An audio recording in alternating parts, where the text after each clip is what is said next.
What's up, my folks? I hope everyone is doing grand. All right, I'm gonna do a video for you guys, and because I've had quite a few emails, probably over 15, with the same question. Not exactly the same, but pretty much the same. What is the best bloodline? Who are the best breeders? What are the best dogs? It's pretty much a common thing. I don't know. I guess I haven't been keeping up with the stuff, but I'm sure people are now touting they have the best of this, and this is the best, and that's the best. The best is, it's kind of hard to say, okay? This is how it is with dogs, okay? You young guys that are a year, 2, 3 years, even some of you guys as hard learners, been in dogs a long time, you're gonna have to accept the fact that there is no best, okay? There's some that are better than others, of course, like anything else, but the best is relevant in people's eyes, like what they see. Like if you got a dog, say you got your first dog, good dog, your best dog was, say, Eli. You got it from breeder A, and it was an Eli dog, okay? You're going to be swaying towards thinking the Eli dogs are the best. Therefore, the same thing would happen with a guy, say he got a red boy dog, you know, or he got a Bolio dog, or whatever dog. They're going to, it's relevant for what's best for them, you know. That's what they're going to think. But, man, I've seen a lot of dogs, a lot of different yards, a lot of bloodlines, a lot of different shit, okay? And the more dogs you see with experienced dog breeders and dog men and high quality animals, you realize there is no best. Some are better than others, okay? But there is no best. As soon as you think such and such bloodline is garbage, you're going to see an ace out of that shit. I mean, that's how it works, all right? I say there's the dog mint, where you get your dogs from and who's breeding them and what kind of ethics they have and where their moral compass points. That's what's going to give you better dogs, okay? But just like Cherry here. Cherry has got a lot of traits that I don't like. She's loud, very needy dog, okay? But she's an excellent producer, a fucking excellent producer. And I've bred her to several different strains of dogs, several different bloodlines. And what I found is she produces pretty above average with everything I bred her to. She's going to produce above average dog, okay? But what I found is with her and Clubber, the Turtle Buster stuff I run, they have given us what I consider the best of those dogs. That's why this will be her third breeding off of it now. She's pregnant with another breeding club. Because as a whole, the litters have turned out all usable, and some of them very, very high quality. Okay, that's another thing you guys got to understand. It's a numbers game. People get in their little fantasy world, and they think that, you know, just because this dog is bred a certain way or come from somebody, it's going to be good. Let me explain something to you. There again, say you get a dog from breeder A, and it doesn't turn out, and you get a dog from breeder B, and it does. Well, you're going to think that breeder A's dogs suck and breeder B dogs are good. Well, in reality, you may have got the one good dog from breeder B, and you may have got the one bad dog from breeder A. You see what I'm saying? There's always going to, if you get a litter, say you got a litter of 8 puppies, and 4 of those puppies turn out to be very high quality dogs, that's a good litter. That's a damn good litter, okay? There's so many people like to beat their chest in these dogs and claim this and claim that and all this bullshit. If you got a 50% litter of very good dogs, that litter is worth breeding again, okay? A lot of these famous litters that you hear of, or these famous dogs, they may have been the only good dog out of the litter. It's not like everyone thinks. When you get in here, and you don't know that until you're hunting with the animals. You know, a lot of people don't, they're getting them for pets, and you're looking at the qualities that they have for pets, and yeah, that's that. I got a fine ass hunting bitch. She is just a monster of a bitch. She's a horrible dog. Like as far as a dog herself, she is not good at all. But if you've seen her in the woods, you would think this is the baddest dog in the world. This is the best dog in the world. But you know, to have that blend of everything is rare. You know, you're always going to find something that you don't like on a dog. Very few dogs I've ever had that I say I like everything about that dog. There's always something you can pick apart on them. I mean, I promise you that. Just like Cherry, as good as she produces, as good as she is, she's an aggravating bitch. But I found a niche with her. I found what really gives me high percentages of very high quality dogs. That's what I'm going to continue to do. Like this will be the third litter off of her and Clubber. And then I will continue to breed her to Clubber for the rest of the days because the dogs are so good, the percentages are so good, there's no way in hell I'm going to even waste another breeding on something else as a gamble. Because I've tried it with everything. You know what I mean? This dog has been bred quite a few times to different bloodlines. And, you know, it's just, that's the way you got to look at the guys that are breeding like that. That's why you see, you know, somebody's been down here trashing this place. When you see guys that doing a lot of repeat breedings and getting a lot of good high quality dogs out of them, they're onto something. All right, they're not being silly. They're not doing the flavor of the month. They're keeping what's working. You know, that's another thing. You know, a lot of guys, it's the flavor of the month for them. You know, whatever they think is doing good. Dogs that go through cycles. All right, the best thing to do is stick with what you know and stick with what's working for you. And don't be kennel blind. Like I'm saying, just because you got one good dog off of something and you think that's the best, doesn't necessarily mean that, okay? The more that you're around, the more dog men, the more animals you get to see, you're going to get more knowledge of it. It's hard making a claim when you haven't seen something. Like, and just because, and another thing that people do is because they don't like somebody. If they don't like somebody, they'll talk bad about the animals. It has nothing to do with the animals, what that man is. All right? Y'all got to keep that in your head. I've preached this to you before, but it's coming around all the time. You got to learn that these dogs represent themselves. And just because you may get something bad off of something doesn't mean it's garbage. Because you may get the only good dog off of a breeding, and you think they're great, and every other dog in the litter ain't worth a shit. You see what I'm saying? Or you might get the only bad one out of the litter, and every other dog in the litter is great. But be honest with yourselves when you're breeding these dogs, and be honest when you're looking to buy dogs. Try to accept the fact that even if you go and spend a lot of money on a puppy with the hopes of getting a great dog, all right, there is a chance, regardless of how it's bred, who bred it, where it came from, any of that, that the dog is not going to be any good. There is a chance. Very few dogs make 100% litter. Very few. I mean, it's a rare thing. Now, they might be 100% good-looking dogs. They may be 100% able to run a treadmill fast or pull on a spring pole hard or anything. But as far as real quality all the way around, good working dogs, very few make 100%. Just understand that. A 50% litter, that's worth doing again, as far as I'm concerned. If you get 4 out of 8 that are fucking awesome ass dogs, hey man, that's a good breeding. You can't down the men for making breedings like that. They're not all going to be great. I mean, some of the finest dogs in the world, you know, where you don't hear about no siblings from them. You see what I'm saying?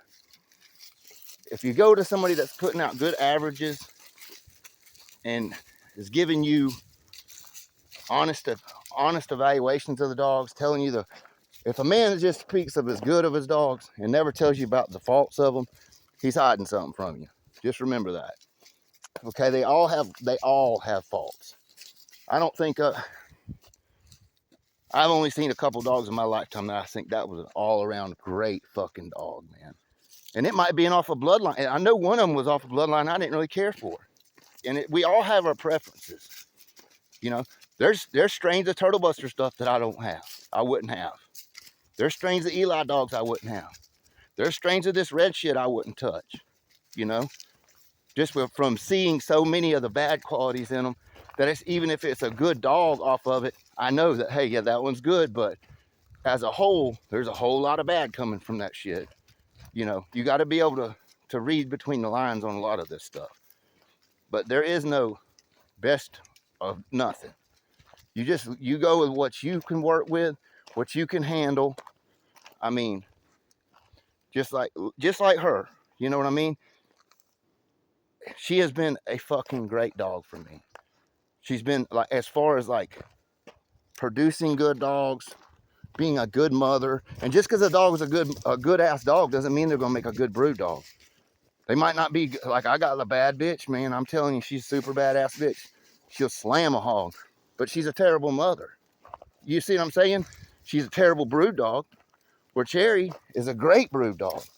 She's a good dog. She has great, you know, she has a lot of great traits in her. She's got a lot of great qualities, and she's got bad. Bad meaning mainly the worst quality of these fucking dogs is they're loud. And I'm not lying when I say they're loud. These are bark collar wearing dogs, you know, but they're obnoxious, you know, and that's something that I've noticed in her family of dogs. It's something that they throw, and there is no breeding it out. I mean, like I said, the best ones we've gotten so far has been off the clubber as far as getting lesser obnoxious dogs with all the high quality dogs, you know. And then you got to, and as a breeder goes, he has to be able to trust the people that are getting the dogs.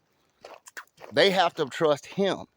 Like, it doesn't matter. I can sell somebody a dog like off my Walker Velvet Turtle Buster stuff. If they're impatient, they're going to ruin those dogs. Because at 15, 16 months, they're going to show like they're fucking ready to go to the woods and they're ready to catch hogs, but there's still too much puppy in them. As years of having them, I noticed that. And if they're not going to listen to what advice they're given, they're not going to turn out good for them. You see what I mean? There's too much puppy in a puppy to be a full-grown dog. Yeah, you can go out and play with him. You can catch hogs right out of the trap with him, but you turn him loose in the woods, you're asking for trouble. He's still a puppy. You know, whereas I got some bloodlines, some bloods, some strains at 16, 17 months. Yeah, they're probably ready to take on the world. You know, they're a different mindset. You know, that's another thing. You can't paint them all with the same brush. You got to understand that with them. So if you get somebody that's impatient and gets a dog that's not really mature till they're 2.5, and they're running them and trying to hunt with them when they're not old enough, and you expect bad things to happen. I mean, it's just common sense. So, and you can't look at somebody's dog that they got, if they're stupid, and they ruin it and make a judgment call off that. You see what I mean? There's a whole lot to this. It's hard.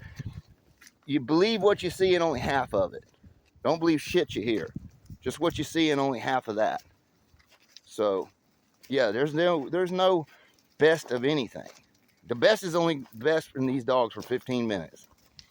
The next day there might be one better. It's just how these dogs are, you know. And then you have to actually hunt with them and use these dogs for them to have a ranking system, you know. I mean, it's hard to, you might have the best weight pull dog. You might have the best treadmill racing dog. You might have the best spring pull dog. You know, you can, things like that. But like I said, he's only going to be the best for 15 minutes. Then another one's going to come down the road and be better than him. And it might be a bloodline you don't like. That's why I got to say, you kind of got to just look at the dogs and see what you like more though than the bloodlines or papers or anything like that. I mean, if like a man that got something off of Cherry, if he didn't understand that, hey, when that pup is ready to go in the kennel and go on the chain, go ahead and figure on bark breaking it. You know, if he didn't understand that, he's like, this son of a bitch won't never shut up. It's just the way they are. You know what I'm saying? There is no stopping them. You can't whip it out of them. You're wasting your time. You know, so that's just traits that you got to understand about. And I've had them all be like that. I've had Eli dogs that wouldn't shut up. I've had them all kinds of bloodlines that have these bad traits. And it's because the breeders, I mean, I've tried to breed this shit out of them. You know, it's just too far gone. It's too far deep in them. You know, I mean, to me, that's not a good thing for a pit bull to sit there and bark his head off all day. It's just something that's not normal, you know, but some bloods do it. And then you got some that'll be a fucking monster when you're hunting them, but they're shy as shit. You skip your foot around them, they take off running, trying to get away from you. shit like that, never been touched, never been abused, never any of that, but they'll be skittish, you know. And it's just things that are ingrained in the families of these dogs that you got to be able to pick through, you know. And they all got bad with the good. I've yet to see 100% one bloodline that is perfect in every way. Just know that. You're going to have bad. You just got to take the bad with the good. And that's the easiest way to explain it, you know. And you know, as far as it's more so of the people, I think, is who you're getting them from is more important than bloodlines. I think your breeder behind the dogs was way more important. You know, you got all these guys that, you know, I hate to say it, but they're just full of shit. You know, instead of being honest with themselves, they might not like somebody, oh, that guy's dogs are pieces of shit, when that guy's dogs are 10 times better than what they have. You see what I'm getting at? So, like I said, believe what you see, half of that, and don't believe hardly anything you hear unless you can trust the person. Like, I got a few hog hunters that I really trust their opinion. You know what I mean? I can guarantee you, if they say something's good, it's going to be good. They're not going to exaggerate. They're not going to over embellish, and they're not going to put their feelings on something in front of anything. You know, that's the only kind of people that you can have faith in when it comes to these dogs. That's just the way it is. I mean, anyway, folks, yeah, that's my opinion on who's the best or what the best is or any of that. I mean, as far as the best breeders, there's tons of good breeders. And there's also a lot of good dogs coming from guys that are just starting out that went the right way and got good quality dogs and have a fucking little bit of common sense and figured out how to breed these dogs together to give you good dogs. You never can tell. You can get a great dog from somebody's very first breeding they ever done. I mean, you can get a great one out of it. And then you can get a total dud out of somebody that's been breeding dogs for 50 years. You know what I mean? It's the nature of the game. It's a numbers game. But anyway, folks. And then when you find what clicks, just like with her, you know, like this will be, like I said, the third time with her and Clubber, and that's probably what I'll finish her out with, her rest of her life, breeding back to that dog, because the percentages have been so good and the quality of the dogs have been so good, and they're not that loud. I mean, they can be during feeding time, they're loud, but they don't sit there all day and bark every time they see a leaf blow or anything like that. That really help tone them down a little bit, but everything else too is great on them. Like, they're very, very loyal type dogs. They want to make you happy. You know what I mean? And that's a trait a pit bull should have. He should not just not give a shit about you. You know what I mean? I think a pit bull should always want to impress its owner, you know. But so when you got you know, guys that are producing good litters off of a certain breeding every time, that's the way to go, you know. Or like I said, you can get a great dog off of somebody's very first breeding and they've ever done with two dogs that have never been bred before. Yeah, you might get awesome dogs. Might be better than anything you've ever seen. It's just it's the nature of the beast, man. It's a gamble. But, and of course, you're going to have tons of people say, I breed this, it's the best blood in the world, and all these used car salesman tactics. All that's bullshit, guys. It's just all bullshit. If there was look, if they could figure it out like that, don't you think everybody would have the best dogs? You know what I'm saying? It's just not like that, you know. And, you know, like I said, you know, it's hard to say you got the best when all you do with them is run them on a treadmill or let them do spring pole work or pull weights. You know, yeah, they might be good at that, but how is it going to be? Just like a son of hers, he's good now. He just caught a hog yesterday, but I mean, he got gutted. He got his testicle cut in half. Never made a bad sign. Never let go. I mean, unbelievable tenacity, gameness, durability. You know, healed up and is ready to go again. That's the kind of dogs you want. You know, dogs that prove it to you, that are set in stone, you know. But anyway, guys, y'all take care, y'all stay safe, and y'all keep on bulldogging.